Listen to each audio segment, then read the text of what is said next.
નમસ્કાર વિદ્યાર્થી મિત્રો, હું જસાણી સર આપ સર્વેનું જસાણી એજ્યુકેશનમાં હાર્દિક સ્વાગત કરું છું. પહેલો જે આપણો લેક્ચર જોયો એમાં આપણે વિદ્યુત ભાર ક્લિયર કર્યો.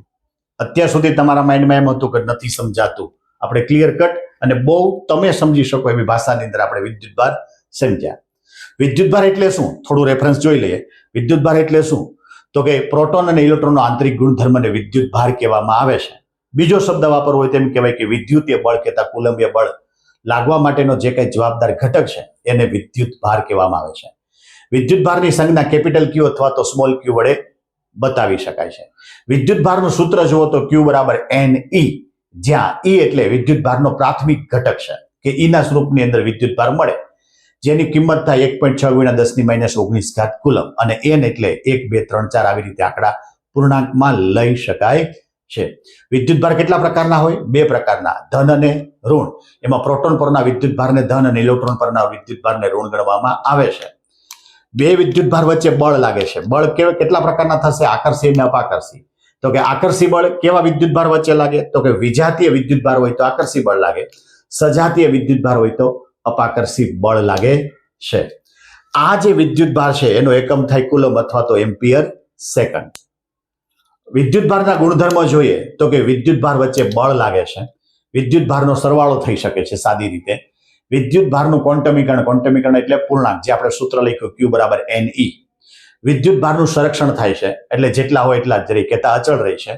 વિદ્યુત ભારનું સ્થળાંતર થઈ શકે છે. અહીંયા સુધીનું જે કંઈ જોયું આમાં વિદ્યુત ભાર સ્થિર હતો. હવે આપણે તમારો ઓરિજિનલ જે ટોપિક છે, પહેલો ટોપિક વિદ્યુત પ્રવાહ અને વિદ્યુત પરિપથ. એમાં પરિપથ તો એકદમ ઈઝી છે, તમને કદાચ શોર્ટ ક્વેશ્ચનમાં કઈ પૂછે, વિદ્યુત પ્રવાહના સતત અને બંધ માર્ગને વિદ્યુત પરિપથ કહેવાય. એની પહેલા આપણે પ્રવાહ સમજવો છે. તમારી આસપાસ અથવા તો તમે જોયેલું જે કઈ ઉદાહરણ છે એ ઉદાહરણ પાણીનો પ્રવાહ છે. નદીમાં પાણીનો પ્રવાહ હોય એટલે આપણે જોયું નદીમાં વહેતા પાણીનો પ્રવાહ. પ્રવાહ મતલબ એ થયો એકથી વધારે ઘટકો. ક્યાં ઘટકો? તો કે પાણીના ઘટકો. ક્યાં ઘટકો? પાણીના ઘટકો. આ આપણે લખવાનું નથી, ખાલી સમજવા માટે છે. હવે લખવાનું છે કે અત્યાર સુધી જે આપણો વિદ્યુત ભાર સ્થિર હતો એને હવે ગતિમાં લઈ આવો છે. તો કે ગતિમાન વિદ્યુત ભાર વિદ્યુત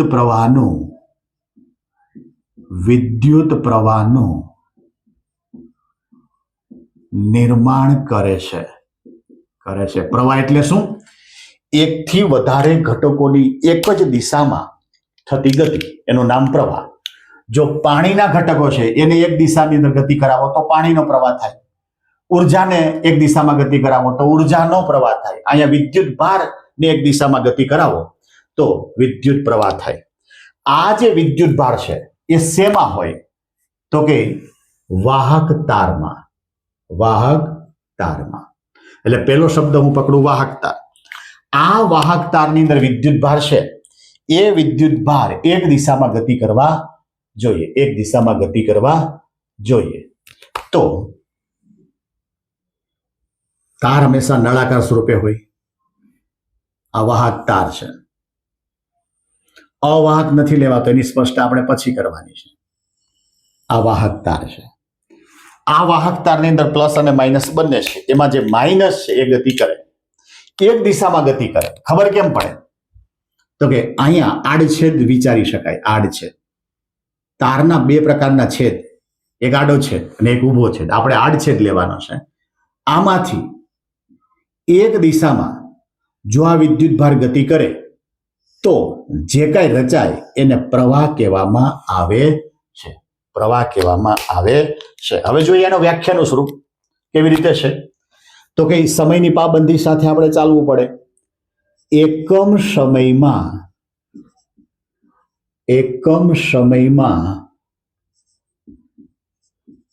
વાહક તાર માંથી વાહક તારને લંબ એવા આડછેદમાંથી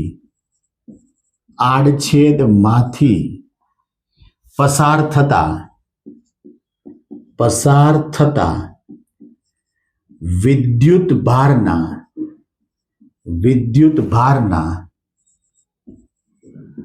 જથ્થાને વિદ્યુત પ્રવાહ કહેવાય છે.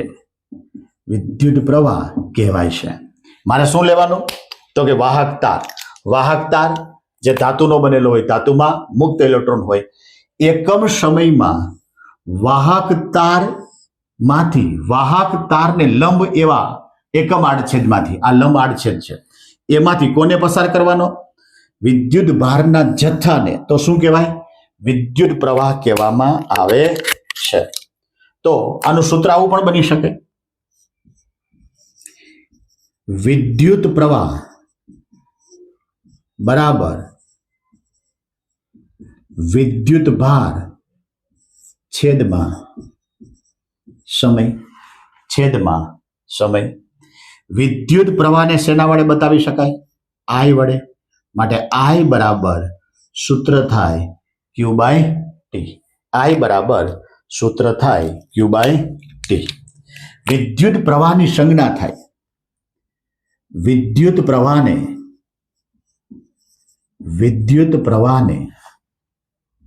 I વડે દર્શાવી શકાય. વિદ્યુત પ્રવાહનો એકમ એમ્પિયર નામના વૈજ્ઞાનિકે આની શોધ કરી, માટે એનો એકમ થાય એમ્પિયર. બીજો એકમ થાય, અહીં લખવું પડે, અથવા કુલમ પર સેકન્ડ. વિદ્યુત પ્રવાહનો એમ્પિયર એકમ મોટો છે, માટે એમ કહેવાય કે એના નાના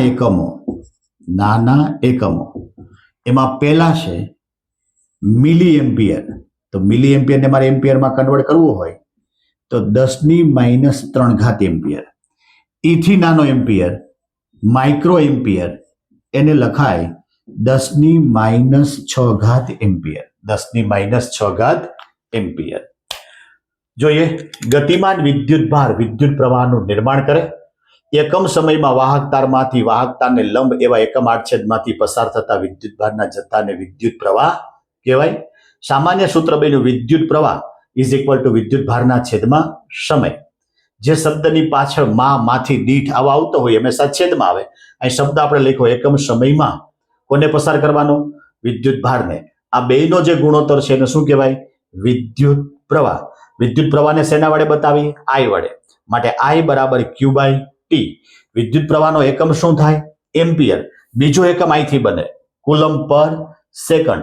એમ્પિયર એકમ ઘણો બધો મોટો છે, માટે એને નાનો એકમ છે મિલી એમ્પિયર અથવા માઇક્રો એમ્પિયર. તો મિલી એમ્પિયર એટલે 10⁻³ અને માઇક્રો એમ્પિયર એટલે 10⁻⁶. આ જે કઈ વિદ્યુત પ્રવાહ છે એ મીટર વડે માપી શકાય છે. વિદ્યુત પ્રવાહ એ મીટર વડે માપી શકાય છે. આપણે સૂત્ર જોયું, વ્યાખ્યા આવી ક્યાંક હતી? એકમ સમયમાં વાહક તારને લંબ એવા એકમ આડછેદમાંથી પસાર થતા વિદ્યુત ભારના જથ્થાને વિદ્યુત પ્રવાહ કહેવામાં આવે છે. એનો એકમ થતો તો એમ્પિયર. એકમ શું થતો તો? એમ્પિયર. તો મારે 1 એમ્પિયરને વ્યાખ્યાયિત કરવો છે. 1 એમ્પિયરને મારે વ્યાખ્યાયિત કરવો છે તો શું લખાય? તો કે 1 સેકન્ડમાં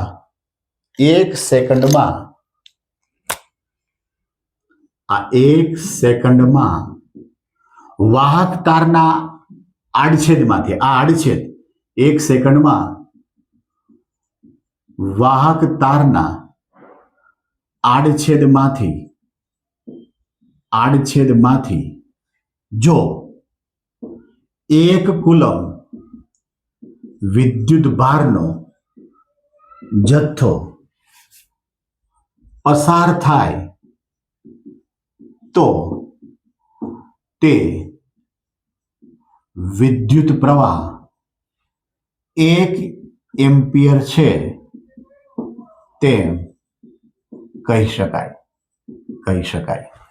આપણી પાસે સૂત્ર આ હતું, I બરાબર Q બાય ટી.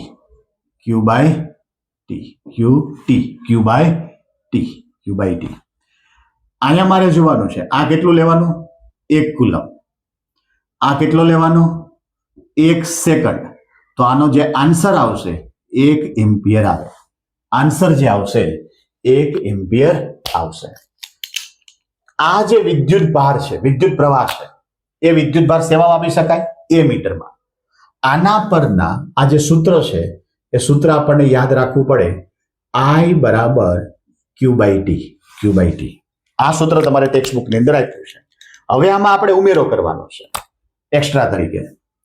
તો કે આપણી પાસે જ્યાં Q બરાબર NE થાય તો સૂત્ર આવું બને, I બરાબર NE અપોન ટી. આવું સૂત્ર બને. આ ક્યાંક આપણને એક્ઝામ્પલમાં કામ લાગશે. પ્રશ્ન આવો પણ પૂછી શકે કે 1 ઇલેક્ટ્રોન માટે મળતો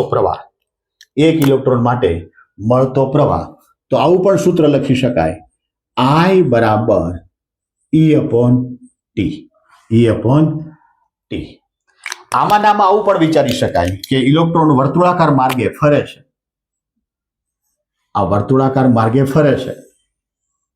આ ઇલેક્ટ્રોન વર્તુળાકાર માર્ગે ફરે જેની ત્રિજ્યા R વિચારી શકાય. તો એક રાઉન્ડ પૂર્ણ કરવા માટે લાગતા સમયગાળાને આવર્તકાળ કહેવાય. આ થોડું વધારાનું થશે પણ જોઈ લઈએ.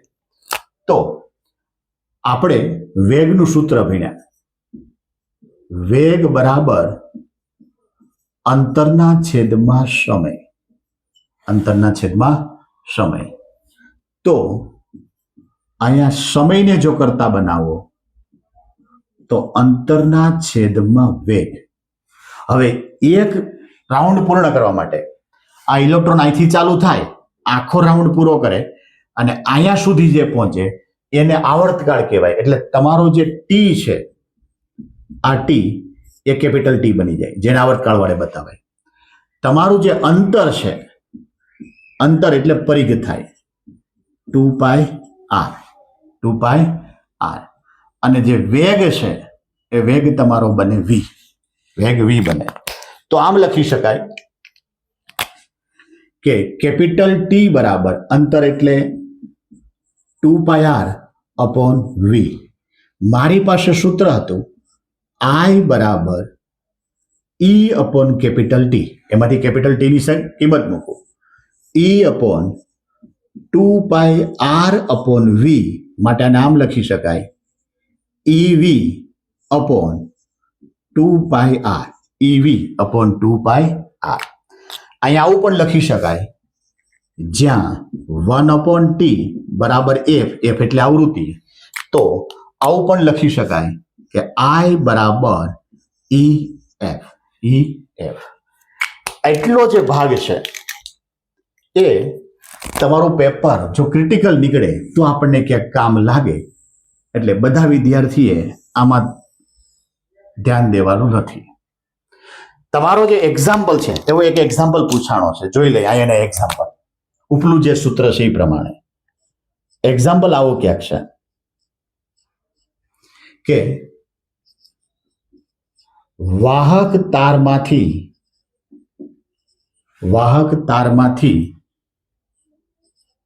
10 મિનિટમાં 0.5 એમ્પિયર વિદ્યુત પ્રવાહ પસાર થાય તો વિદ્યુત ભાર કેટલો હશે? હવે તમને એમ લાગે કે ફિઝિક્સમાં દાખલા અઘરા નથી, અને સમજવાનું છે. પહેલો વહેલો આપ્યો સમય 10 મિનિટ, તો એ આપણે બતાવવાનું કે ટી બરાબર 10 મિનિટ, ટી બરાબર 10 મિનિટ. મિનિટને સેકન્ડમાં ફેરવવું પડે તો કે 1 સેકન્ડની 1 મિનિટની સેકન્ડ કેટલી? 60. તો 10 ગુણ્યા 60 માટે કેટલી સેકન્ડ થઈ? 600 સેકન્ડ થઈ.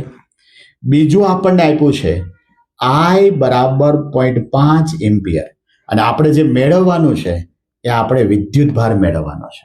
એટલું લખવું જરૂરી છે જેના કારણે પેપર જોનારાને ખબર પડે. હવે આપણી પાસે સૂત્ર છે, એ સૂત્ર આવું છે I બરાબર Q બાય ટી. મારે જોઈએ છે Q, તો Q બરાબર I ગુણ્યા ટી. કહેતા ટી આ બાજુ લઈ લો. I કેટલો છે? 0.5. ટી કેટલો છે? 600. કોઈ પણ રકમને અડધા વડે ગુણો તો જવાબ અડધો થઈ જાય, માટે આની આન્સર આવી જાય 300 કુલમ. 300 કુલમ. ક્લિયર? અહીંયા તમારો વિદ્યુત પ્રવાહ કમ્પ્લીટ. પરિપથ તો આપણને યાદ રહી જાય, બરોબર. વિદ્યુત પ્રવાહના સતત અને બંધ માર્ગને શું કહેવાય?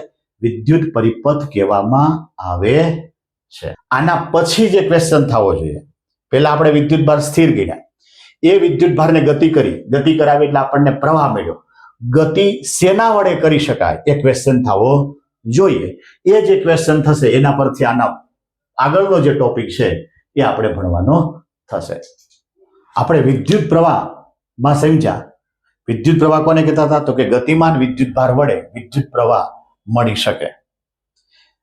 વાહક તારને લંબ એવા એકમ આડછેદમાંથી એકમ સમયમાં પસાર થતા વિદ્યુત ભારના જથ્થાને શું કહેતા હતા? વિદ્યુત પ્રવાહ. વિદ્યુત પ્રવાહનું સૂત્ર બનતું હતું વિદ્યુત પ્રવાહ બરાબર વિદ્યુત ભારના છેદમાં સમય, કહેતા I બરાબર Q by T. Q by T. આની સાથોસાથ એનો એકમ પણ લીધો હતો કે શેમાં માપી શકાય? એમ્પિયરમાં. શેના વડે માપી શકાય? તો કે એ મીટર વડે. એ મીટર કેવી રીતે જોડી શકાય? તો કે પરિપથમાં શ્રેણીમાં જોડી શકાય. એમ્પિયર એકમ ઘણો બધો મોટો છે, માટે એના નાના એકમ પણ વિચારવા પડે. તો એ જે નાના એકમ હતા એ મિલી એમ્પિયર અને માઇક્રો એમ્પિયર કહેતા. મિલી એમ્પિયર એટલે 10⁻³ એમ્પિયર અને માઇક્રો એમ્પિયર એટલે 10⁻6 એમ્પિયર. ત્યારે આપણે છેલ્લે પ્રશ્ન કર્યો હતો કે ભાઈ વિદ્યુત ભાર ગતિમાં આવે તો શેના કારણે ગતિમાં આવે? એ જો વિચારીએ તો આપણે એક સરસ મજાનું ઉદાહરણ આપ્યું છે. અહીંયા તમારા ટેક્સ્ટબુકની અંદર પણ એક પ્રવૃત્તિ આપી છે કે મેં 2 પાણીની ટેન્ક લીધી છે.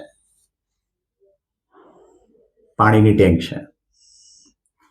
આ ટેન્ક A છે, બીજી જે લઉં એ ટેન્ક B છે. આને મેં પાઇપથી જોઈન્ટ કરી દીધી છે. આ પાઇપથી મેં જોઈન્ટ કરી દીધી છે. અહીંથી આ ખોલી નાખું એટલે પાણી વહી શકે. આપણો ઈરાદો એ છે કે ભાઈ પાઇપમાં પાણી વહેવડાવવું છે. આમાં જે પાણી છે એ સરખા લેવલ સુધી છે. એ જે છે એમાં પણ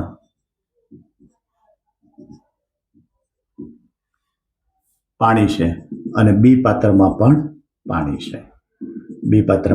પાણી છે. તો જોજી, મેં 2 પાત્રને પાઇપથી જોઈન્ટ કરી દીધા તો પાઇપમાં પાણી હશે, પરંતુ પાણી ગતિ કરશે? નહીં ગતિ કરે, એવું વિચારી શકાય. આમાં બીજું હું લઉં, આવું જ એક ઉદાહરણ જેમાં પાત્ર A છે, બીજું પાત્ર B છે.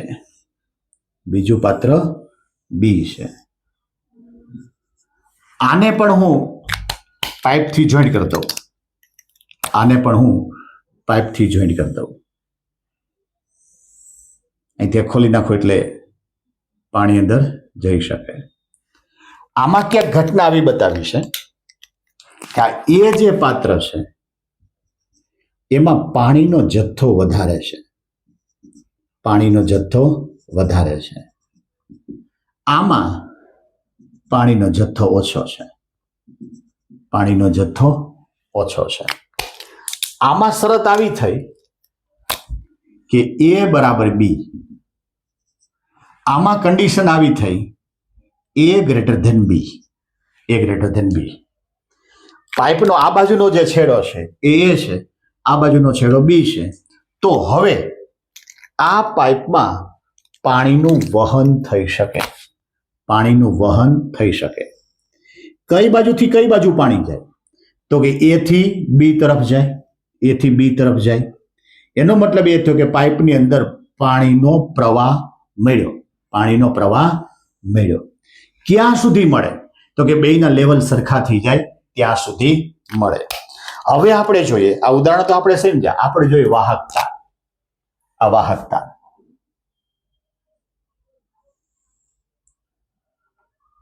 વાહકતારમાં શું હોય? વિદ્યુત ભાર. વાહકતારમાં શું હોય? વિદ્યુત ભાર.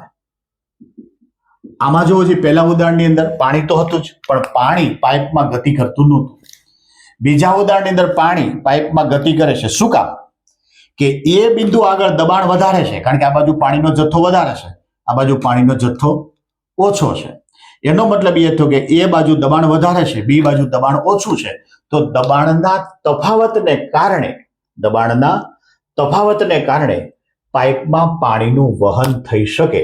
તો અહીંયા વાહક તારનો આ એ છેડો અને આ બી છેડો. વાહક તારને કેટલા છેડા હોય? 2. તો આવી રીતે લખી શકાય કે વાહક તારના 2 છેડા વચ્ચે તફાવત હોવો જોઈએ, ફાઇનલ હોવો જોઈએ. અહીંયા એવું પણ વિચારી શકાય કે દાખલા તરીકે આવું કોઈ કણ છે, આ કણ છે, પાણીની અંદર આવું ક્યાંક પડ્યું છે, આ એ આગળ છે, તો એ આપમેળે ક્યાં આવી જશે? બી આગળ જતું રહેશે. એનો મતલબ એ થયો કે આ કણે ગતિ કરી. તો અહીંયા આ વિદ્યુત ભાર છે, આ વિદ્યુત ભાર કયું છે? એ આગળ વધારે હશે મૂલ્ય, બી આગળ જે તે ઘટકનું મૂલ્ય ઓછું હશે, તો આ ગતિ કરશે. ગતિ કરાવવા માટે શું આપવું પડે? બળ આપવું પડે. બળ આપો તો શું થાય? કાર્ય થાય. બળ આપો તો શું થાય? કાર્ય થાય. એટલે આવું ક્યાંક લખી શકાય કે વાહક તારના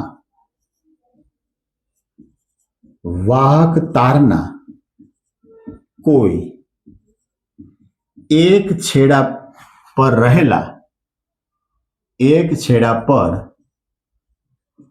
રહેલા એકમ વિદ્યુત ભારને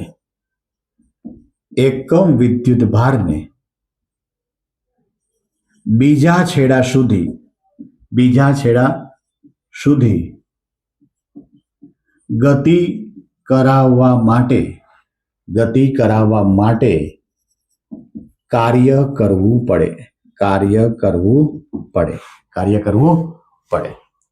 તો આના પરથી વ્યાખ્યા લખી શકાય કે એકમ વિદ્યુત ભારને, આ વ્યાખ્યા આવી ગઈ. હવે એકમ વિદ્યુત ભારને વાહક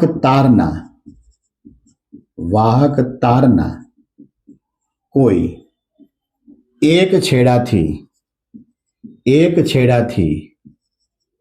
બીજા છેડા સુધી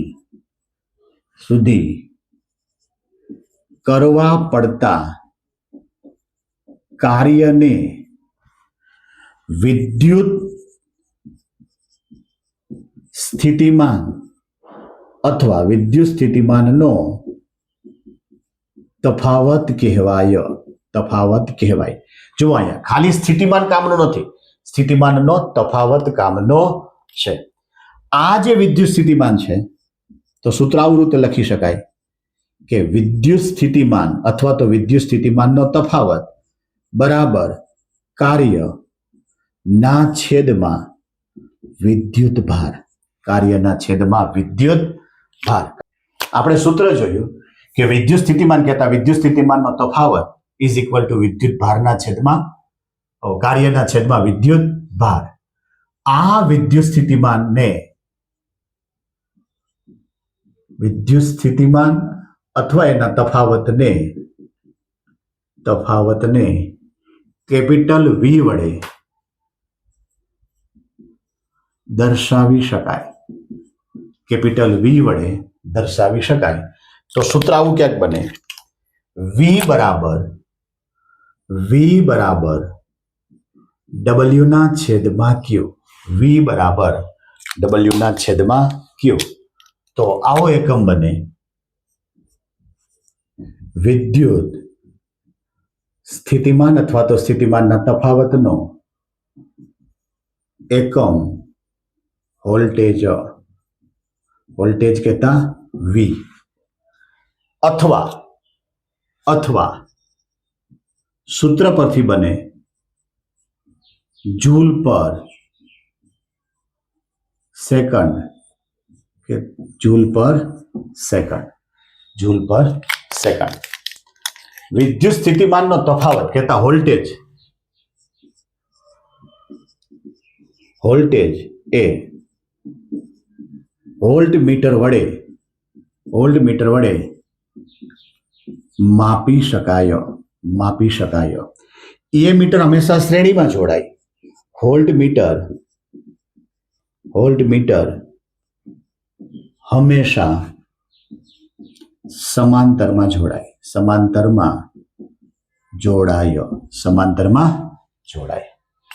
આપણી પાસે જે સૂત્ર બન્યું એ સૂત્ર પરથી એકાદો એક્ઝામ્પલ આપણે જોઈ લઈએ. આવું ક્યાંક રકમ છે કે વાહક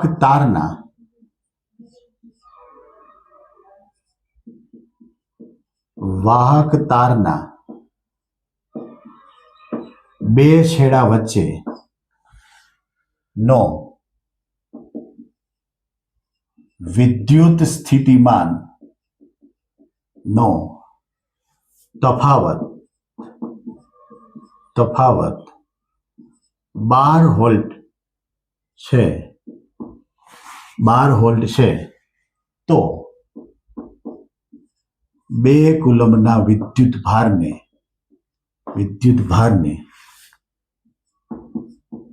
ગતિ કરાવવા માટે થતું કાર્ય મેળવો. આપણે કીધું એમ પહેલા રકમ વાંચવાની, એક વાર નહીં 2 વાર વાંચવાની. વાહક તારના બે છેડા વચ્ચેનો વિદ્યુત સ્થિતિમાનનો તફાવત 12 વોલ્ટેજ છે. વાક્ય પરથી ખબર ન પડે તો સંજ્ઞા પરથી ખબર પડે કે આ વી બરાબર 12 વોલ્ટેજ છે. ક્યુ બરાબર 2 કુલમ છે. થતું કાર્ય એટલે મારે ડબલ્યુ શોધવાનું છે. મારી પાસે સૂત્ર છે વી બરાબર ડબલ્યુ ના છેદમાં ક્યુ. તો ડબલ્યુ બરાબર વી ગુણ્યા ક્યુ માટે 12 ગુણ્યા 2 માટે 24 જૂલ. એકમ લખવાનો ભૂલાય નહીં, નહીતર માર્ક કપાય. દાખલો પૂછે તો ફરજિયાત એકમ લખવો પડે. આવા પ્રકારના 2 માર્કમાં દાખલા પૂછી શકે. ક્લિયર? સરસ. હવે આના પછી જોવાનું છે આપણે પરિપથ બનાવવો છે. નેક્સ્ટ લેક્ચરમાં આપણે પરિપથ બનાવવો છે. પરિપથમાં એકથી વધારે ઘટકો હોય એને જુદી જુદી રીતે જોડવાના છે. એટલે જે તે સિમ્બોલ આપણે જોવાના છે કે ભાઈ બલ્બ હોય તો એનો સિમ્બોલ કેવો છે, અવરોધ હોય તો સિમ્બોલ કેવો છે, બરાબર, એ મીટરનો સિમ્બોલ કેવો છે, વોલ્ટ મીટરનો સિમ્બોલ કેવો છે, જેને સંજ્ઞા પદ્ધતિ કહેવાય અથવા તો સંજ્ઞા કહેવામાં આવે છે. એ પણ ઘણીવાર પૂછાય